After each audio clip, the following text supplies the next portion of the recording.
नमस्कार, जोहार दोस्तों।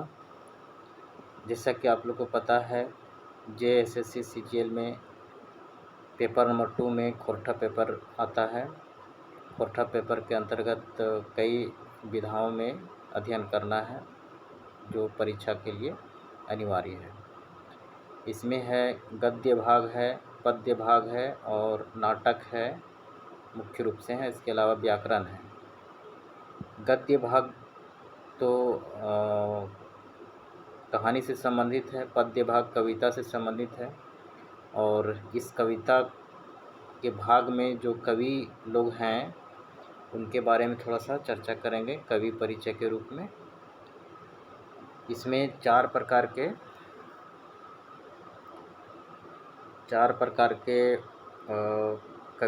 कविताएं पढ़ना है, मतलब 4 कविताएं पढ़ना है। 4 में से सबके अलग अलग हैं कवि हैं, उनका परिचय पढ़ेंगे और जो कविताएं उन्होंने लिखा है और इस खोरठा पेपर के अंतर्गत सीजीएल सचिवालय के एग्ज़ाम के व्यू से जो सिलेबस में डाला हुआ है उसको भी थोड़ा सा देखेंगे। तो पहला है पद्य भाग में कवि परिचय के रूप में शिवनाथ परमाणिक। शिवनाथ परमाणिक तो बाद में हम लोग थोड़ा सा जानते हैं, लेकिन उससे पहले हम लोग जानते हैं कि उनकी रचना जो है बहुप्रचलित दामोदर कोराएँ, ये हम लोग बहुत अच्छे से परिचित हैं। बहुत पॉपुलर खंड काव्य है, खंड काव्य इसको बोला जाता है। इस दामोदर कोराएँ की रचना शिवनाथ परमाणिक द्वारा किया गया है। शिवनाथ परमाणिक इनके कवि हुए। शिवनाथ परमाणिक का कवि परिचय के रूप में देखेंगे। उनके पिताजी का नाम मुरलीधर परमाणिक है। माता का नाम तिनकी देवी है। तिनकी देवी। इनके रचना का नाम दामोदर कोराएँ है। दामोदर कोराएँ,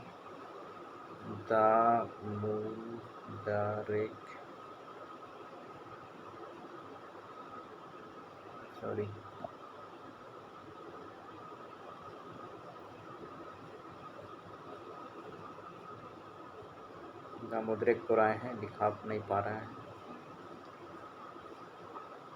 इनका प्रकाशन हुआ है 1986 में हुआ है प्रकाशन। इसका दामोदर कोराएँ का प्रकाशन 1986 में हुआ है। और प्रकाशक कौन है? प्रकाशक भी पूछता है, एग्ज़ाम में कई बार पूछता है। टेस्ट जो दे रहे होंगे विभिन्न प्रकार के कोचिंग संस्थान में, उनको पता होगा। टेस्ट में बार बार पूछा जा रहा है प्रकाशक कौन है, फलाने पुस्तक का, फलाने कविता का, फलाने कहानी का। तो इसको भी ध्यान में रखेंगे। इसका प्रकाशक का नाम छोटा नागपुर खोरठा कमेटी बोकारो द्वारा प्रकाशन इसका हुआ है। इस कविता का भूमिका एके झा द्वारा लिखा गया है। एके झा बहुत प्रचलित खोरठा क्षेत्र के विद्वान रहे हैं। इनका भी डेथ हो गया है। इनके बारे में भी थोड़ा सा पढ़ेंगे आगे। कवि के रूप में है उनका। कथा वस्तु इसका कौन लिखे हैं? शांति भारत लिखे हैं। शांति भारत भी खोरठा विद्वान रहे हैं, मतलब इनका अभी तक डेथ नहीं हुआ है, जिंदा है। सर्गों की संख्या 6 है टोटल। यहाँ सर्ग लिखा हुआ है, सर्गों की संख्या होगा। सर्गों की संख्या टोटल 6 है। सर्ग को खंड के रूप में भी जानते हैं, खंड भी इसको समझ सकते हैं खंड के रूप में। सबसे बेहतरीन इसमें खंड जो है, सर्ग है, वो है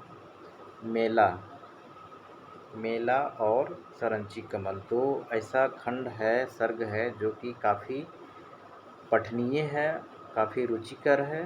और यही दोनों जो है खंड दामोदर कोराएँ को काफ़ी शोभा बढ़ाता है, काफ़ी उत्कृष्टता प्रदान करता है। इनका जन्म 1949 ईस्वी में होता है। किनका? शिवनाथ परमाणिक जी का। पहला सर्ग है मेला सर्ग 6 है ना, 6 को देखते हैं। पहला है मेला सर्ग, दूसरा है सरंची कमल, तीसरा है राजवैद, चौथा है खून, पांचवा है अमर चट्टान, छठा है हड़प्पा। हड़प्पा सबसे इंड का है, समाप्त हो जाता है हड़प्पा से। दूसरा कविता के कवि हैं श्रीनिवास पानूरी। मतलब टोटल खोरठा पद्य भाग में कुल 4 कविताएं पढ़ने हैं, जिनमें से दूसरा कविता श्रीनिवास पानूरी जी द्वारा लिखा गया है। इनको भीष्म पितामह, खोरठा जगत का भीष्म पितामह कहा जाता है, वाल्मीकि भी बोला जाता है। बहुत पुराने और बहुत इनका खोरठा के रूप में, स्तंभ के रूप में इनको माना जाता है।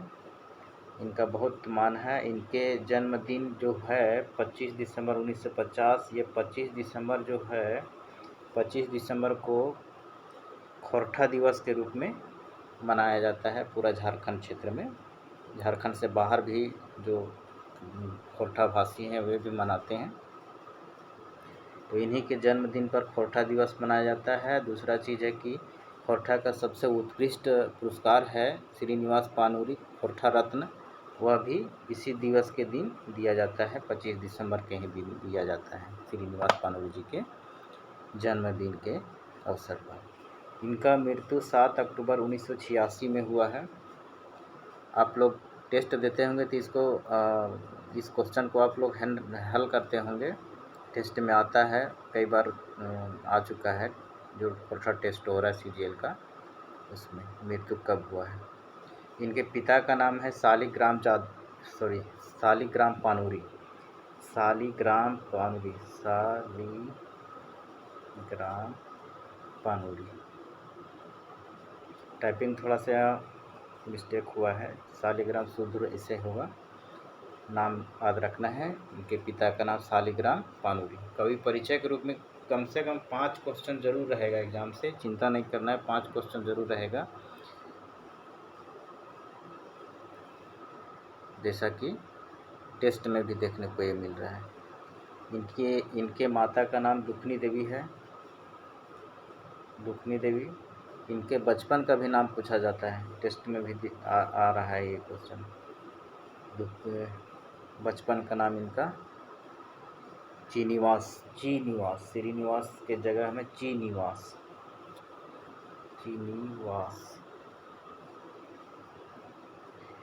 इनका जो रचना है कविता के रूप में जिसे पढ़ना है खोरठा सचिवालय CGL एग्जाम में, वह है आँखी के गीत। उस कविता का नाम है आँखी का गीत। ये जितना भी कविता पढ़ना है खोरठा CGL में, सबसे लंबा कविता है। कुल 71 कविताएं इसमें हैं और 11 छनिकाएँ हैं। 11 इसमें छनिकाएँ हैं और 71 कविताएं हैं टोटल। कविता जिसमें पढ़ेंगे उसमें पूरा डिटेल में इसको बताएंगे और छनिकाएँ क्या है वो भी बताएंगे। इसका प्रथम प्रकाशन ये प्रकाशन इसका एक ही बार हुआ है 2011 में। और ये कविता जो लिखा गया था 1964 ईस्वी में लिखा गया था। उस समय का जो पांडुलिपि था ना, उसी पांडुलिपि के आधार पर 2011 में इसका प्रकाशन हुआ। इसका मुद्रक जो है जहाँ छपाई हुआ, मतलब इस खोरठा में इंजरान बोलते हैं, इंजराया जहाँ से, मतलब मुद्रित हुआ, छपाया जहाँ से, उसका नाम है, प्रिंटिंग प्रेस का नाम है किसान प्रिंटिंग प्रेस, बरवा अड्डा, धनबाद। कुल कविताओं की संख्या 71, छनिकाओं की संख्या 11। प्रकाशक का नाम नारायण महतो। ये भी क्वेश्चन बनता है। कविताओं की शैली छायावादी। अब देखते हैं तीसरे कवि के बारे में देखते हैं। तीसरे कवि का नाम है AK झा, जो थोड़ा सा पहले पढ़े थे। इनका पूरा नाम अजीत कुमार झा है, शॉर्ट में AK झा बोला जाता है। AK झा के नाम से बहुत प्रचलित रहे हैं। इनके पिता का नाम लक्ष्मी नारायण झा, माता का नाम कुसुम बाला। थोड़ा सा एक चीज़ ध्यान रखिएगा कि इनका जो माता पिता का नाम क्वेश्चन में आएगा ना, थोड़ा सा ध्यान में रखिएगा कि एक थोड़ा सा उत्कृष्ट टाइप का नाम इनका पिताजी के नाम और माताजी के नाम थोड़ा सा अलग हट के लगेगा दिखने में, इसको ध्यान में रखना है, याद रह जाएगा आसानी से। इनका जन्म होता है 20 जून 1939 को। जगह का नाम है चंडीपुर कसमार ब्लॉक में पड़ता है, जो कि बोकारो जिला में है। इनका निधन होता है 29 सितंबर 2013 को। 2013 को इनका निधन हो जाता है। इसमें इनका प्रकाशन जो है, इनका जो कविता है उसका नाम है खोरठा काठे पैदे खंडी, यहाँ पर इसका नाम है। इसका अर्थ ये होता है कि खोरठा काठ मतलब होता है 50 होता है। ये पहला उलग क्या होता है, इस टाइप से इसको आधार बना के लिया गया है। काठ मतलब 20 होता है, हाँ 20 शायद 20 होता है। तो 20 का खंडी मतलब आधा होता है, 20 का आधा 10 मतलब खंडी यहाँ इंगित करता है आधा का। तो इनका जो लिखा हुआ है, दो चीज़ लिखा हुआ है आधा आधा में, एक पद्य भाग लिखा हुआ है आधा और एक गद्य भाग लिखा हुआ है। मतलब काठ जो पूरा है इसको दो भाग में बांट के इन्होंने लिखा है, एक गद्य भाग एक पद्य भाग। तो यहाँ पर हम लोग पद्य भाग को पढ़ेंगे ये कविता के रूप में। इसमें कुल 19 कविताएं हैं। इसमें खोरठा काठे पैदे खंडी में 19 कविताएं हैं और इसका पहला प्रकाशन 1984 में होता है, दूसरा प्रकाशन 2019 में होता है। प्रकाशक का नाम है झारखंड झरोखा, इसको याद रखिएगा, क्वेश्चन आर बनता है यहाँ से। चौथा आता है, चौथा और अंतिम, 4 ही पढ़ना है टोटल। संतोष कुमार महतो, बहुत मोटे तगड़े आदमी थे। इनका नाम संतोष कुमार महतो है, माता का नाम छुटमनी देवी है। छुटमनी देवी है, पिता का नाम तालो महतो। इनका जन्म होता है 2 सितंबर 1930 में, 2 सितंबर 1930 में होता है और मृत्यु होता है 24 सितंबर, मतलब सितंबर महीना में जन्म होता है, सितंबर महीना में ही डेथ होता है। 24 सितंबर 2013 को डेथ होता है। इनका कविता का नाम है एक मौनी फूल। मौनी थोड़ा सा गलत लिखा हुआ है यहाँ पर टाइपिंग में, एक मौनी फूल ऐसे लिखाता है, सॉरी, एक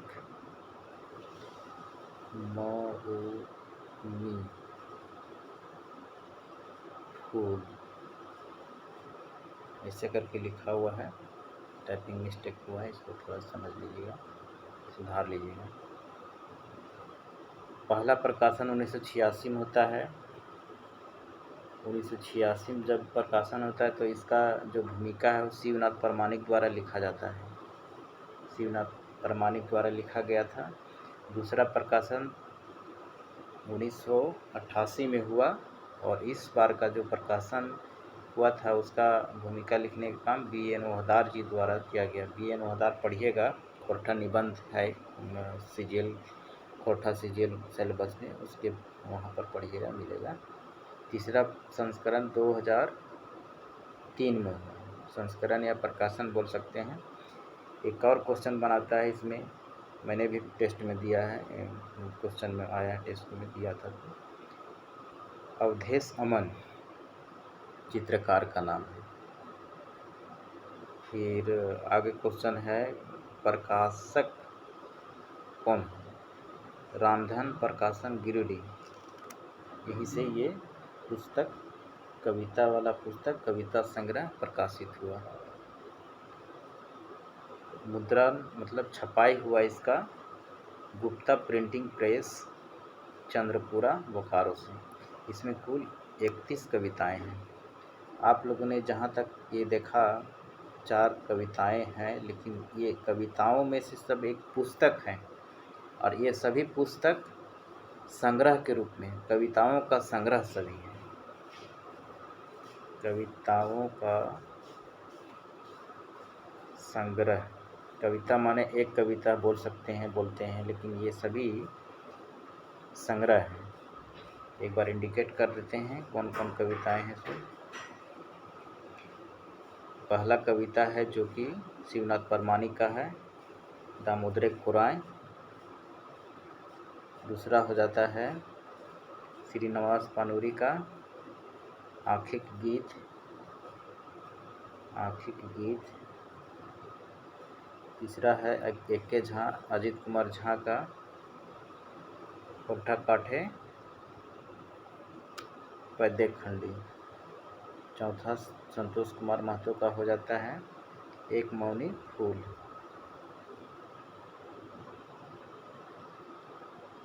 एक मौनी फूल। ये सभी कविता संग्रह हैं। ठीक है, धन्यवाद दोस्तों। देखने, समझने, सुनने के लिए धन्यवाद, बहुत बहुत धन्यवाद।